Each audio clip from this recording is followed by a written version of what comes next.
మన దేశంలో మనల్ని మనలాగా బ్రతకనీయకుండా చూసేటటువంటి వాడు ఎప్పుడైనా దేశద్రోహి.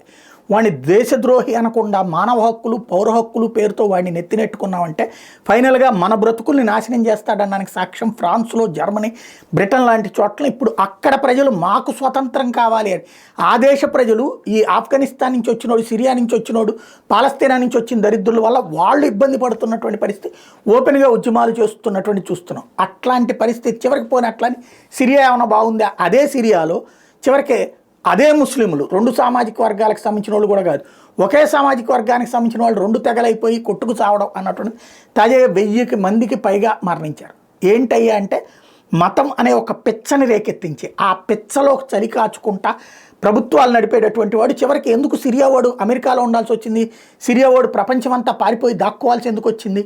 ఈ అక్కడ బ్రతకడానికి అవకాశం లేక ప్రపంచ దేశాలకు వెళ్ళి బ్రతుకుతున్నారు. ఇప్పుడు అది మళ్ళీ పతాక స్థాయికి చేరుతున్నటువంటి వాళ్ళ ప్రతి హిందువు గ్రహించాల్సింది ఏంటంటే, మనకి ఇక్కడున్నటువంటి హిందువు మీదన తప్పుడు ప్రచారం చేస్తూ, ఇక్కడున్నటువంటి హిందుత్వం మీద తప్పుడు ప్రచారం చేస్తూ, నీ మతాన్ని గురించి నీ ధర్మాన్ని గురించి నిండే నెగిటివ్గా మాట్లాడేలా చేస్తూ, లేదంటే కనుక అవహేళన చేస్తూ, వెక్కిరిస్తూ, కావాలని చెప్పి నీలో ఒక ఆత్మన్యూనత సృష్టించి వీడు చేయాలనుకుంటుంది ఏంటంటే ఒక సిరియాలాగా ఈ దేశాన్ని తయారు చేయాలనుకుంటాడు. ఇక్కడ ఉన్నటువంటి మైనార్టీల గురించి ఒక్క మాట మాట్లాడే దమ్ము ధైర్యం ఉండదు.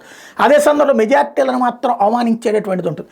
మనం దాన్ని ఎంకరేజ్ చేస్తూ లేదంటే కనుక లైట్ తీసుకుంటూ ఉంటే, పట్టించుకోకపోతే రాబోయేటటువంటి రోజులలో చివరికి ఆ డామినేషన్ పెంచి, ఇప్పుడు టర్కీ ఏమైంది, క్రైస్తవ రాజ్యం కాస్త ముస్లిం రాజ్యం అయింది. అట్లాగే ఇప్పుడు జర్మనీ, జపాన్, బ్రిటన్ లాంటి చోట్ల ఏమవుతుంది, అక్కడ చివరికి వాళ్ళకే హక్కులు కోల్పోతున్నటువంటి. అట్లాగే ఇప్పటికే వాస్తవంగా చెప్పాలంటే మన రాయచోట్ లాంటి సంఘటనలు చూసాం. అదే సందర్భంలో కాశీనాయన లాంటి క్షేత్రాల్లో జరుగుతున్నటువంటి పరిస్థితి చూస్తున్నాం. రాబోయేటటువంటి రోజులు ఇట్లాంటి పరిస్థితి రాకూడదంటే హిందువు చైతన్యవంతుడు అయి తీరాలి. లేకపోతే కనుక భవిష్యత్తులో మనం ఏ దేశం వెళ్ళి బతుకుదాం అంటే ముస్లింలకి 58 దేశాలు ఉన్నాయి, క్రైస్తవులకి 83 దేశాలు ఉన్నాయి, 84 దేశాలు ఉన్నాయి.